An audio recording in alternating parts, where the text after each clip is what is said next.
Isang ulam na minamahal ng bawat Pilipino. Ngunit may misteryo sa likod ng pinagmulan nito. Ang kare-kare ba ay tunay na lutong Pilipino o impluwensya ng ibang kultura?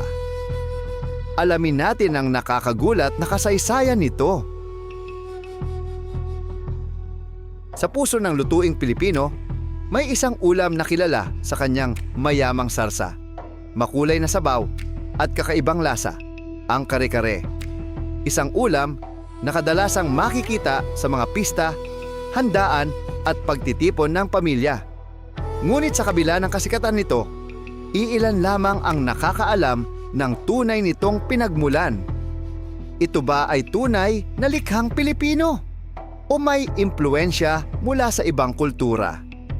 Upang maunawaan ang kwento ng kare-kare, kailangan nating balikan ang kasaysayan ng Pilipinas.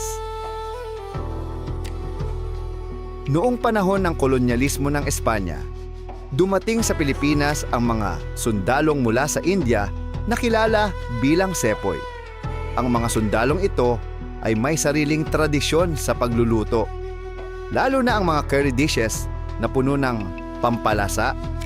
Ngunit sa Pilipinas, mahirap makahanap ng mga pampalasang ginagamit sa curry. Kaya upang matugunan ang kanilang panlasa, gumamit sila ng mga lokal na sangkap. Sa halip na curry powder, gumamit sila ng mani upang gawing malapot at masarap ang sabaw. Unti-unti, nabuo ang isang bagong putahe na may impluwensya ng curry. Ngunit may pusong Pilipino. Sa paglipas ng panahon, ang kakaibang putahe na ito ay lalo pang napaunlad ng mga Kapampangan.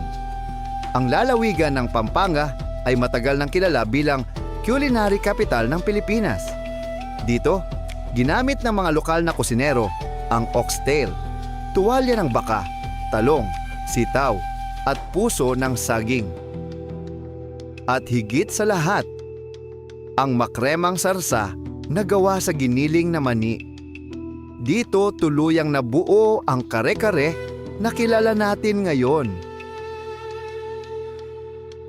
Ngunit may isang sangkap na nagbibigay ng kakaibang karakter sa kare-kare. Ito ay ang bagoong.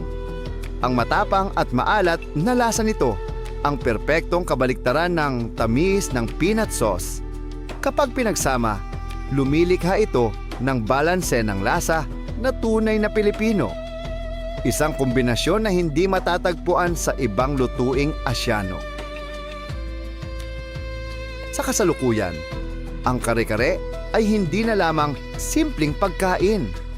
Ito ay naging simbolo ng kultura at pagkakakilanlan ng Pilipino. Makikita ito sa mga handaan, pista at maging sa mga modernong restaurant sa iba't ibang panig ng mundo.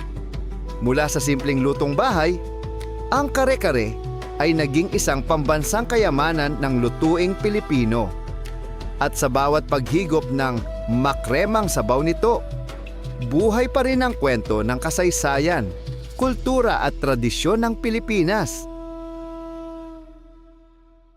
Ang kare-kare ay higit pa sa isang ulam. Ito ay isang kwento ng pakikipagtagpo ng mga kultura, pagkamalikhain ng mga Pilipino, at pagmamahal sa pagkain.